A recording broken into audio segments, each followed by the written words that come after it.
Hello friends, welcome to GK study. तो आज की इस वीडियो में हम डिस्कस करने वाले हैं साइंस क्लास को, जो कि आपकी इंपॉर्टेंट रहेगी पटवारी के लिए, पंचायत सेक्रेटरी के लिए और जेबीटी कमीशन के लिए, जो कि आपका आने वाले समय में दोबारा से निकलने वाला है। ठीक है, और भी कमीशंस निकलेंगे। ठीक है, मतलब कि अगर आप जेबीटी की भी तैयारी कर रहे हो फर्दर एग्जाम की, तो भी और कुछ अदर एग्जाम्स के लिए भी इनमें से क्वेश्चन पूछे जा सकते हैं। देखो, आपको पता ही होगा कि पटवारी और पंचायत सेक्रेटरी का एग्जाम अपकमिंग है, और पटवारी के पहले जो है वो पंचायत सेक्रेटरी का एग्जाम हो सकता है, क्योंकि पंचायत सेक्रेटरी में बच्चे कम है, पटवारी में बच्चे जो है वो ज्यादा है। ठीक है, इसके अलावा जेवीआईटी का भी आपका एग्जाम हो सकता है, उसमें भी ये वीडियो हेल्प करेगी। एनसीईआरटी का जो आपका सिलेबस मेंशन किया गया है, ठीक है, बिल्कुल अकॉर्डिंग टू सिलेबस होगा। एनसीईआरटी के मैंने क्वेश्चंस यहां पर ऐड किए हैं, जो लेटेस्ट पैटर्न है एचपीआरसीए का। तो मैक्सिमम चांसेस हैं कि आपके क्वेश्चन जो है वो यहीं से बनेंगे। थोड़ा क्वेश्चन घुमा फिरा के पूछ सकते हैं, बट आंसर जो है वो यहां पर यही जो है वो रहने वाला है। तो मेरा नाम है राहुल गुप्ता, आप देख रहे हो जीके स्टडी। शुरू से लेकर लास्ट तक वीडियो को देखिएगा, ताकि आपको अच्छे से सारे क्वेश्चन जो है वो समझ आ जाए। आगे बढ़ने से पहले, हमारा एचपी पटवारी और पंचायत सेक्रेटरी के लिए कंबाइन में बैच चला हुआ है। ठीक है, यानी कि एक ही बैच से आप दोनों एग्जाम्स के लिए प्रिपेयर कर सकते हो। और इसमें आपको जो है वो recorded classes, live classes, study material, mock test, exam notes, सब कुछ जो है वो एक ही जगह पर मिलेगा। डेमो आप चेकआउट कर सकते हो, डिस्क्रिप्शन में मैंने डाल दिया है। ठीक है जी। एक टाइम आपको फीस पे करनी है, और उसके बाद दोनों एग्जाम्स की आप तैयारी कर सकते हो, क्योंकि पहले जो है वो आपका पंचायत सेक्रेटरी का होगा। मान लीजिए पंचायत सेक्रेटरी में आप किसी थोड़े बहुत नंबर से रह जाते हैं, तो आप पटवारी की तैयारी उसी बैच से जो है वो अच्छे से कर सकते हो। ठीक है, तो एक बार डेमो जो है वो डिस्क्रिप्शन में जाकर चेकआउट कर लीजिएगा।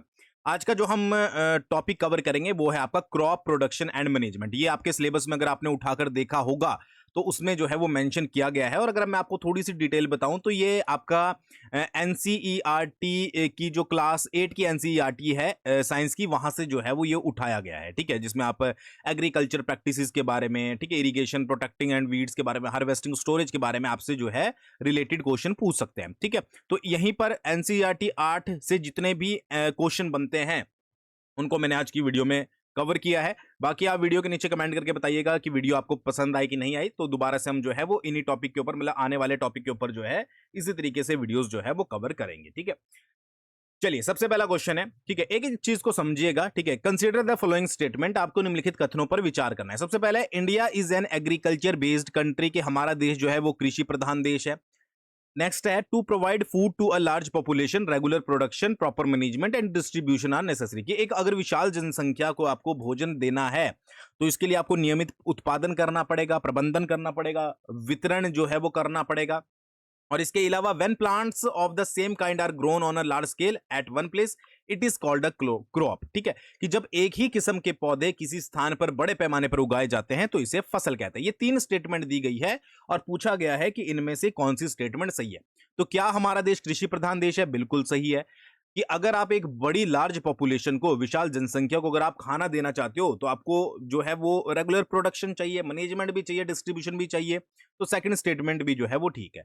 और अगर एक ही जगह पर आप जो है वो किसी पौधे को बहुत ज्यादा पैमाने पर लगा रहे हो, तो उसे क्या कहते हैं? फसल कहते हैं। ये भी स्टेटमेंट सही है। तो सी आंसर जो है वो इसका सही होगा, 1, 2 एंड 3। ठीक है, मतलब मैं चाहता तो ये क्वेश्चन तीनों अलग अलग कर देता, बट उस तरीके से फिर बेनिफिट होता नहीं है। तो आपको एक तरीके से ये सारी चीजें जो है वो समझ आ गई होगी। ठीक है जी। एनसीईआरटी चैप्टर मतलब कि क्लास 8 की एनसीईआरटी उठाओगे, तो पहले पेज पे ही ये इंफॉर्मेशन आपको दिख जाएगी, जहां से ये क्वेश्चन जो है वो उठाया गया है। समझ आ गई? तो जहां यहां पर जो भी क्वेश्चन मिलेंगे वो आपको सारे एनसीईआरटी बेस्ड मिलेंगे, क्योंकि आपका सिलेबस उसी के ऊपर दिया गया है।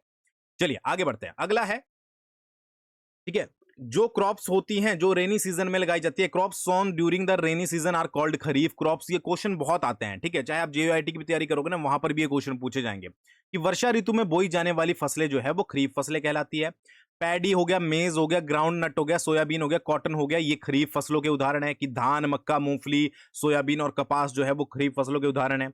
In India the rainy season generally last from 15 June to 15 September, when the south west monsoon winds prevail over the country. कि भारत में जो सामान्य रूप से 15 जून से 15 सितंबर तक जो है वो वर्षा ऋतु होती है, जब संपूर्ण देश पर दक्षिणी पश्चिमी मानसून हवाएं प्रभावी होती है। और अगला स्टेटमेंट है, these crops are harvested during September October. की जो ये फसलें हैं, खरीफ की फसलें, ये सितंबर अक्टूबर में जो है वो काटी जाती है। अगर आप थोड़ा सा दिमाग लगाओगे, 4 क्वेश्चन यहां से आपके बन जाते हैं। ठीक है, कई बार ये क्वेश्चन आ जाता है कि सोयाबीन जो है वो कौन सी फसल है, खरीफ की है या दूसरी है, ठीक है, तो ये आपको पता होनी जरूरी है। तो इसका आंसर होगा आपका फर्स्ट 1 2 3 एंड 4, यानी कि सारी ही स्टेटमेंट सही है। तो याद रखिएगा कि जो खरीफ की फसल होती है वो वर्षा ऋतु में बोई जाती है और सितंबर अक्टूबर में जो है वो काटी जाती है। ठीक है जी, समझ आ गया। इसके बाद क्या है कि जो भारत में सामान्य रूप से आपकी रेनी सीजन रहता है 15 जून से 15 सितंबर तक रहता है। ठीक है, और इसके अलावा धान हो गया, मक्का हो गया, मूंगफली हो गई, सोयाबीन हो गया, कपास हो गया, ये किसका एग्जाम्पल है? ये आपकी खरीफ क्रॉप्स का एग्जाम्पल है। ठीक है, तो खरीफ के बारे में आपको समझ आ गया होगा कि खरीफ को कैसे याद रखना है। ठीक है जी, और क्या है कि आपका रेनी सीजन से रिलेट करता है। उसके बाद 15 जून से 15 सितंबर तक आपका रेनी सीजन होता है और कौन कौन सी खरीफ फसल है ये आपको यहां पर याद रखना। समझ आ गया? चलो अगला क्वेश्चन इसी से रिलेटेड ले लेते हैं। विच of the following is not a kharif crop? निम्नलिखित में से कौन सी खरीफ की फसल नहीं है, ये आपको बताना है। बाजरा, ठीक है जी, उसके बाद तुअर, अरहर जिसको बोलते हैं, तूर की दाल जो बोलते हैं, ठीक है जी। इसके अलावा ग्रीन ग्राम हो गया, मूंग की दाल जिसको बोलते हैं, या फिर मटर हो गया। कौन सी जो है वो खरीफ की फसल नहीं है? तो डी आंसर जो है वो आपका मटर जो है वो खरीफ की फसल आपकी नहीं है। ठीक है, आपका बाजरा हो गया, धान हो गया, प्लस मक्का हो गया।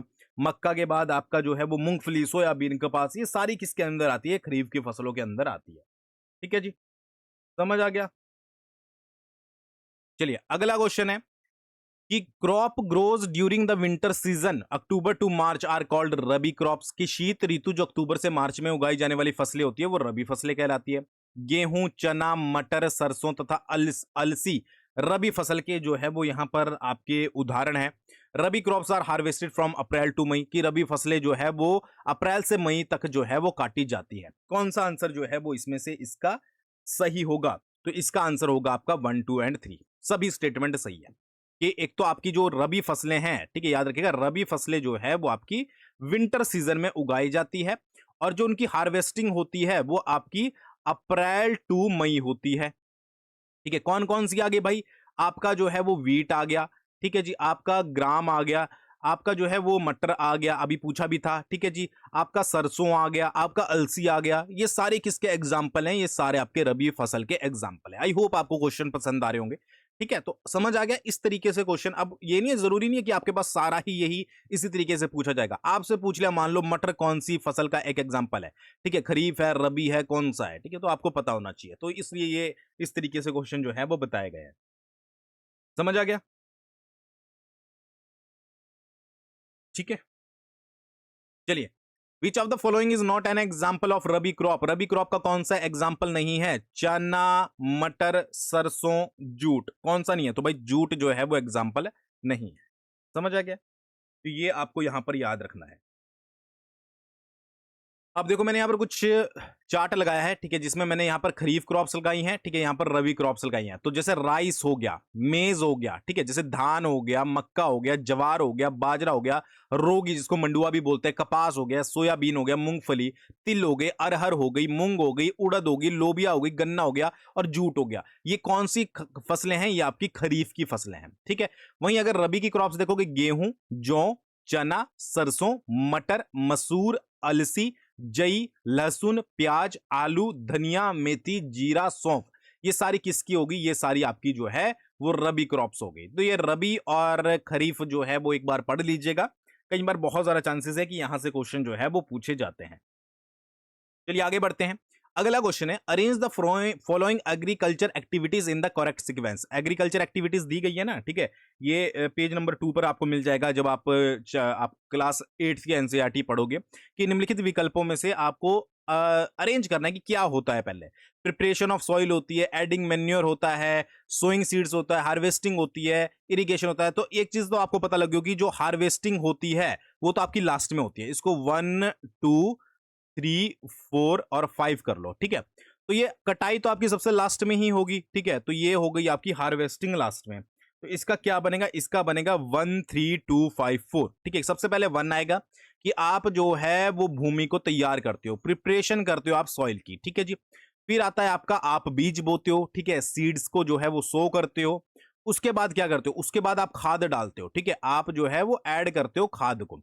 उसके बाद क्या करते हो, उसके बाद आप सिंचाई करते हो, ठीक है जी, आप इरिगेशन करते हो, और उसके बाद जो है वो आप हार्वेस्टिंग करते हो। तो ये जो है वो आपका प्रॉपर क्या रहता है, सीक्वेंस रहता है एग्रीकल्चर एक्टिविटी में।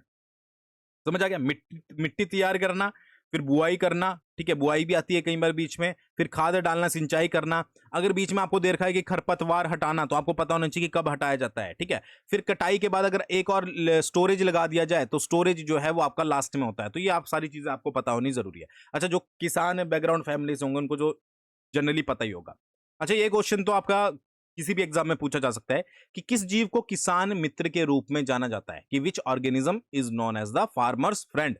गाय को, केंचुए को, बैल को, या कुत्ते को? तो गाय दूध देती है, ये गाय यहां पर मत लगा देना। इसका जो सही आंसर है वो है आपका अर्थवर्म केंचुआ, ठीक है, क्योंकि केंचुआ जो है वो मिट्टी की जो प्रोडक्शन क्वालिटी है उसको बढ़ाने में बहुत हेल्प करता है। तो इसलिए फार्मर्स का जो फ्रेंड माना जाता है उसको केंचुए को माना जाता है। ठीक है जी, समझ आ गया? मिट्टी को बोलते हैं ना पोला करना, वो मिट्टी को पोला जो करता है वो केंचुआ ही करता है। चलिए अगला है कि why is turning and loosening the soil necessary for growing crops. मिट्टी को उलटना, पलटना और ढीला टाइप करना, पोला करना फसल उगाने के लिए क्यों आवश्यक है? क्यों किया जाता है कि भाई मिट्टी को आप उलट पलट रहे हो, खोदते हो, उसको थोड़ा सा ढीला टाइप करते हो, ठीक है, तो ये क्यों किया जाता है? इसका मतलब क्या आपको बताना है, only a few centimetre of the top soil support plant growth, कि जो ऊपरी सतह की कुछ सेंटीमीटर की मिट्टी होती है वही पौधों की वृद्धि में सहायक होती है। एक स्टेटमेंट ये है। By turning and loosening the soil nutrients come to the upper layer and plants can utilise them, कि जब आप मिट्टी को पलटते हो तो जो पोषक पदार्थ होते हैं वो ऊपर की तरफ आ जाते हैं, और इससे क्या होता है कि जो प्लांट है उनको यूटिलाइज कर सकते हैं। तो इनमें से आपको सही स्टेटमेंट जो है वो बतानी है। तो इसका जो सही आंसर है वो है आपका, दोनों ही स्टेटमेंट सही है, कि जो आपकी मिट्टी है ना, तो उसकी कुछ सेंटीमीटर की मिट्टी ही जो है वो पौधों की वृद्धि में सहायक होती है। तो जब इस मिट्टी को आप खोदते हो, पलटते हो, तो जो न्यूट्रिएंट्स हैं वो थोड़े ऊपर आ जाते हैं नीचे से, ठीक है। तो इसमें होता क्या है कि प्लांट जो है वो उनको अच्छे से यूज जो है वो कर सकता है। समझ आ गया? चलिए अगला करते हैं। The process of turning and loosening the soil is called. मिट्टी को उलटने, पलटने एवं पोला करने की प्रक्रिया को क्या कहते हैं? शिफ्ट कहते हैं? नहीं भाई। प्लो कहते हैं? नहीं भाई। हैंडल कहते हैं? नहीं कहते, उसको कहते हैं प्लगिंग, ठीक है, मतलब कि जुताई। टिलिंग भी इसको बोलते हैं कई जगह पर, जुताई याद रखिएगा, ठीक है, जुताई जो है वो इसका सही आंसर होगा। ठीक है जी। Which implement is use to loosen the soil before sowing. ठीक है जी, मतलब कि बुआई से पहले मिट्टी को ढीला करने के लिए किसका इस्तेमाल जो है वो किया जाता है? कुदाली का, कल्टीवेटर का, हल का? तो इनमें से सभी का यूज किया जाता है। ठीक है, आप कुदाली का यूज भी कर सकते हो, कल्टीवेटर का यूज भी कर सकते हो, प्लग का यूज भी कर सकते हो। तो तीनों का यूज ही जो है वो इसमें किया जाता है। ठीक है, चलिए अगला है। Which tractor operated implement is use to ploughing nowadays. ठीक है, आजकल जुताई के लिए ट्रैक्टर द्वारा संचालित किसका उपयोग किया जाता है? क्या बोला जाता है उसको? सीड ड्रिल बोलते हैं, कल्टीवेटर बोलते हैं, बोथ बोलते हैं, ठीक है, या फिर आपका इनमें से कोई नहीं, तो उसको बोलते हैं आपका कल्टीवेटर। याद रखिएगा, कल्टीवेटर का जो है वो यूज आपका किया जाता है। समझ आ गया? चलिए अगला है, कंसीडर द फ्लोइंग स्टेटमेंट। निम्नलिखित स्टेटमेंट पर आपको ध्यान देना है। ठीक है जी, कि manure is an organic substance obtained from plant और एनिमल वेस्ट, की खाद एक कार्बनिक पदार्थ है जो पौधों और जंतु अपशिष्ट से प्राप्त होती है। Continuous cultivation of crops keeps the fertility of the soil maintain. फसलों के लगातार उगाने से मिट्टी की उर्वरता जो है वो बनी रहती है। निम्नलिखित में से क्या जो है वो असत्य है? ठीक है, गलत बताना है। तो इसका जो सही आंसर है वो है आपका सेकंड टू। ठीक है, जो सेकंड स्टेटमेंट है वो आपकी जो है वो गलत है। ठीक है, पहली स्टेटमेंट जो है वो आपकी सही है। ठीक है, समझ आ गई? ठीक है, अब देखो, जब हम लगातार फसलों को उगाते हैं तो उसमें जो है वो हम क्या करते हैं, उसमें जो है वो हम लगातार जो है वो क्या करते हैं, आपका यहाँ पर खाद का यूज करते हैं। तो उससे मिट्टी की उर्वरता बनी नहीं रहती, बल्कि उसमें थोड़ा सा जो है वो रिडक्शन होता है, कमी देखने को मिलती है। ठीक है, तो ये होता है, और इससे जो है वो वाटर का पोल्यूशन भी होता है। ये सारा चीज जो है वो आपको याद रखना है। अगला क्वेश्चन है, एक्सेसिव यूज ऑफ फर्टिलाइजर, कि अगर आप फर्टिलाइजर का जो है वो एक्सेसिव यूज कर रहे हो, ठीक है, तो क्या जो है वो उसके रिजल्ट निकल सकते हैं? ठीक है, कौन सा इनमें से स्टेटमेंट आपको सही लगता है वो बताना है। Organic matter is not replenished due to excessive use of fertiliser, उर्वरकों के अधिक प्रयोग से कार्बनिक पदार्थों की पुनः पूर्ति नहीं होती। सेकंड है, सूक्ष्म जीवों का जीवन चक्र अवरुद्ध हो जाता है, कि जो साइकिल होता है माइक्रो ऑर्गेनिज्म का वो डिस्टर्ब हो जाता है और मिट्टी प्रदूषित हो जाती है। तो इनमें से कौन सा आंसर जो है वो आपका जो है वो यहाँ पर सही होगा? ठीक है, तो ये सारे ही स्टेटमेंट उपयुक्त में से सभी ये जो है वो सही है। कि एक तो आपकी सॉइल जो है वो पोल्यूटेड हो जाती है, कि भाई अगर आप ज्यादा यूज करते हो। जो आपके माइक्रो ऑर्गेनिज्म है उनका जो लाइफ सर्कल होता है, मतलब कि लाइफ जो उनका साइकिल है वो डिस्टर्ब हो जाता है। और इसके अलावा जो है वो आपके जो कार्बनिक पदार्थ है उनकी जो है वो पुनः पूर्ति नहीं होती है। ये जो है वो इसका आंसर आपका रहेगा उपयुक्त में से सभी। अगला क्वेश्चन है the method of replenishing nutrients in the soil include, मिट्टी में पोषक तत्वों की प्रतिपूर्ति का तरीका जो है वो क्या माना जाता है? ठीक है जी, तो ये फसल चक्रण और खाद का उपयोग दोनों या इनमें से कोई नहीं, तो इसका आंसर होगा आपका बोथ। ठीक है जी, समझ आ गया। अगला क्वेश्चन है organic manure is considered better than fertiliser, which of the following is not a major reason for this, जैविक खाद उर्वरक की अपेक्षा अधिक अच्छी मानी जाती है, निम्नलिखित में से कौन सा इसके मुख्य कारणों में से नहीं पूछा गया, नहीं है। ठीक है तो सबसे पहला है कि इससे मिट्टी की जल धारण क्षमता में वृद्धि होती है, कि जो वाटर होल्डिंग कैपेसिटी होती है सॉइल की वो इंक्रीज होती है। दूसरा है इससे मिट्टी भुरभुरी और संग्रहण हो जाती है, जिसके कारण गैस विनिमय सरलता से होता है, कि जो सॉइल है ठीक है जी वो क्या होती है, वो आपकी प्रोनस और फ्राइबल हो जाती है, जिससे एक्सचेंज ऑफ गैसेस जो है वो इजीली होता है।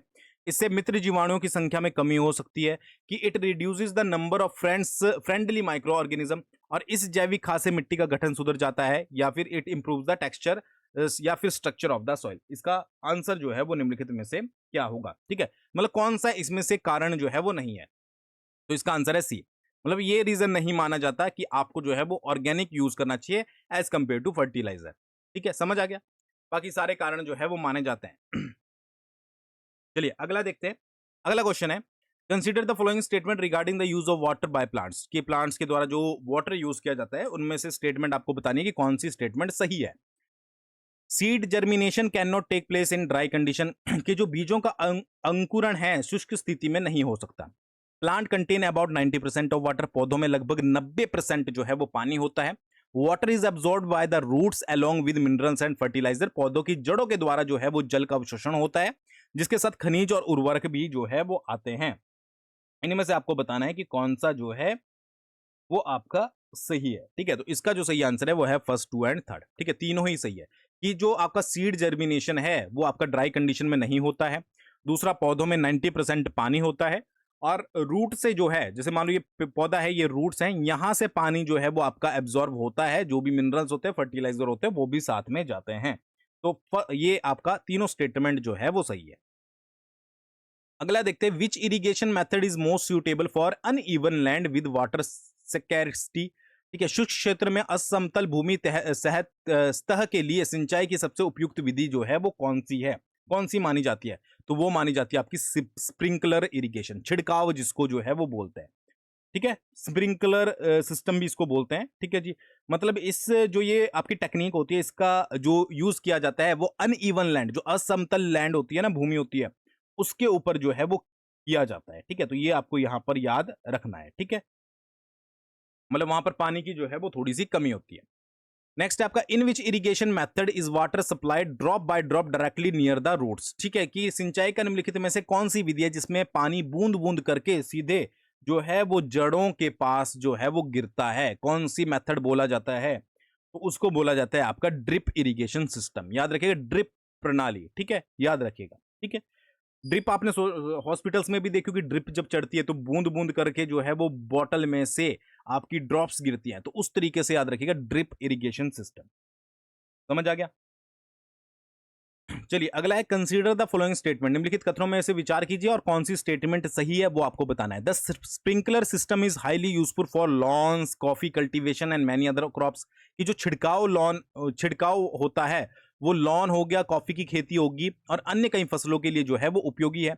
सेकंड है कि ड्रिप तंत्र में फलदार पौधों, बगीचों एवं वृक्षों को पानी देने में सर्वोत्तम तरीका है। तो यहाँ पर एक तो ड्रिप इरिगेशन सिस्टम के बारे में पूछा गया है, एक स्प्रिंकलर के बारे में जो है वो पूछा गया है। तो दोनों ही स्टेटमेंट सही है, कि जो आपका स्प्रिंकलर सिस्टम होता है वो लॉन वगैरह लगाए होते हैं, या फिर कॉफी की कल्टीवेशन होती है, या फिर औरों में भी जो है वो यूज किया जाता है। और जो ड्रिप इरिगेशन सिस्टम होता है, जो फलदार पौधे होते हैं, बगीचे होते हैं वृक्षों को पानी देने के लिए, जिनकी जड़ों में पानी सीधा जाता है, ठीक है, उनके लिए यूज किया जाता है। तो दोनों ही स्टेटमेंट आपकी यहाँ पर सही है। ठीक है, समझ आ गया। चलिए अगला देखते हैं। Consider the following statement. अच्छा, आपसे ये पूछ लिया जाए कि फलदार पौधों या फिर बगीचों या वृक्षों को पानी देने का सबसे अच्छा तरीका कौन सा है, ठीक है, निम्नलिखित में से, तो याद रखिएगा ड्रिपिंग सिस्टम। अच्छा, कंसीडर द फ्लोइंग स्टेटमेंट, और आपको कौन सा इसमें से स्टेटमेंट सही है वो आपको बताना है। Some unwanted plant grow naturally along with the crop in the field, these unwanted plants are called weeds. ठीक है, कि खेतों में कई अन्य अनवांछित पौधे प्राकृतिक रूप से फसल के साथ उग जाते हैं, इन पौधों को जो है वो खरपतवार कहते हैं। ठीक है, the best time to remove weeds is before they produce flower and seeds, की खरपतवार हटाने का सबसे जो है वो सर्वोत्तम टाइम वो है कि जब उनमें जो है वो फ्लावर और सीड जो है वो ना आए हों। ठीक है, मतलब उससे पहले ही उनको हटा देना चाहिए। तो इनमें से कौन सा कथन जो है वो सही है? स्टेटमेंट 1 सही है, 2 सही है, दोनों ही सही है। तो दोनों ही स्टेटमेंट सही है कि जो मान लो आपका मेन प्लांट है उसके साथ छोटे छोटे पौधे उग जाते हैं, उनको कहते हैं खरपतवार। और खरपतवार को उगा मतलब कि हटाने का सबसे बेस्ट यही है कि जब तक उनमें जो है वो बीज ना आ जाए, या फिर जो है वो आपका उसमें जो है वो एक तरीके से फूल ना आ जाए। ठीक है जी, समझ आ गया। नेक्स्ट है the process of removing weeds from the field is called, खेत से खरपतवार हटाने को क्या कहते हैं? बुआई, कटाई, निराई, सिंचाई, क्या कहा जाता है? तो निराई, वीडिंग जो है वो उसको कहा जाता है, निराई उसको बोलते हैं। ठीक है, समझ आ गया, ये आपको यहां पर याद रखना है। अगला है 2,4-D इज एन। ठीक है, 2,4-D जो है वो क्या है? विडिसाइड है, ग्रोथ रेगुलेटर है, ग्रोथ प्रोमोटर है, क्या जो है वो माना जाता है? तो एक खरपतवार नाशी, ठीक है, जो है वो विडिसाइड आपका 2,4-D है। ठीक है, ये आपका एनसीईआरटी में मेंशन किया गया था, तो मैंने यहां पर ऐड कर दिया। चैप्टर 8 का जो है मतलब क्लास 8 का जो है ये आपका वहां पर आपका पेज नंबर 9 या 10 पे मेंशन किया गया है। चलिए अगला है, it takes approximately dash month for cereal crops to mature, अनाज फसल पकने में लगभग कितने महीने का समय लगता है? तो भाई 3 से 4 महीने का समय लगता है, ये आपको डायरेक्टली जो है वो यहां पर याद रखना है। ठीक है, एक अनाज फसल को पकने में लगभग लगभग जो है वो 3 से 4 महीने का समय लगता है। अगला है विच of the following mixtures can be separated by the winnowing method. ठीक है, निम्नलिखित में से कौन सा मिश्रण विनोइंग फटकने विधि द्वारा अलग किया जा सकता है? ठीक है, कौन सा किया जा सकता है? तो यह mixture of grains and husk, अनाज और भूसे के मिश्रण को आप जो है वो विनोइंग जिसको बोलते हैं फटकना, उसके थ्रू जो है वो अलग कर सकते हो, ये आपको याद रखना है। ठीक है, अगला क्वेश्चन है कंसीडर द फॉलोइंग स्टेटमेंट, और कौन सी जो है वो असत्य है यानी कि आपका इनकरेक्ट है। एक बात याद रखिएगा हमेशा एग्जाम में कि कौन सी करेक्ट है या इनकरेक्ट है, कौन सी पूछी गई है, ये आपको जरूर याद रखना है। ठीक है, पहले पढ़ लिया करो, जैसे मैं क्वेश्चन अंडरलाइन कर रहा हूं ना, कंसीडर द फॉलोइंग स्टेटमेंट, और नीचे मैंने फिर यहां पर अंडरलाइन किया इनकरेक्ट बतानी है, फिर पढ़ो स्टेटमेंट कि before storage proper drying of grains यानी कि seeds in the sun is necessary, कि अगर आप भंडारण कर रहे हो, स्टोरेज कर रहे हो पहले, तो बीजों का धूप में सुखाना जो है वो यहां पर आवश्यक हो जाता है। ठीक है, ये एक स्टेटमेंट है। फिर नेक्स्ट स्टेटमेंट आपका fresh crops have higher moisture content, की जो ताजा फसलें होती है उनमें नमी की मात्रा जो है वो आपकी ज्यादा होती है। और seeds are stored in storage silos, ठीक है, बीजों को बड़े पैमाने पर भंडारण साइलों में ही किया जाता है। तो कौन सी स्टेटमेंट गलत है? तो इनमें से कोई भी स्टेटमेंट जो है वो गलत नहीं है, तीनों स्टेटमेंट ही आपकी यहां पर सही है। ठीक है जी, तो ये थे आपके कुछ क्वेश्चंस, और अगर आप यहां तक पहुंच गए हो तो आपके लिए मेरे पास एक क्वेश्चन है कि which part of the human body is known as power house of the cell. ठीक है, ये जनरल साइंस का क्वेश्चन है, किसी भी एग्जाम में पूछा जा सकता है कि बॉडी का जो ह्यूमन बॉडी का पावर हाउस है, ठीक है, power house of the cell जो है वो किसको कहा जाता है? न्यूक्लियस को, राइबोसोम्स को, माइटोकॉन्ड्रिया को, या लाइसोसोम्स को? तो आंसर करके मुझे बताना, ताकि मुझे पता लग जाए कि आपने यहां तक जो है वो वीडियो देखी है। ठीक है, बाकी मैंने दोबारा से बोल दिया है कि अगर अच्छे से तैयारी करना चाहते हो तो हमारे साथ आप जुड़ सकते हो। ठीक है, डेमो आप चेकआउट कर सकते हो, अच्छे से आपकी प्रिपरेशन होगी। ठीक है, और इस बार आपको जो है वो सीट अपनी पक्की करनी है। तो थैंक्स फॉर वॉचिंग, बहुत जल्दी मिलते हैं नेक्स्ट वीडियो के साथ।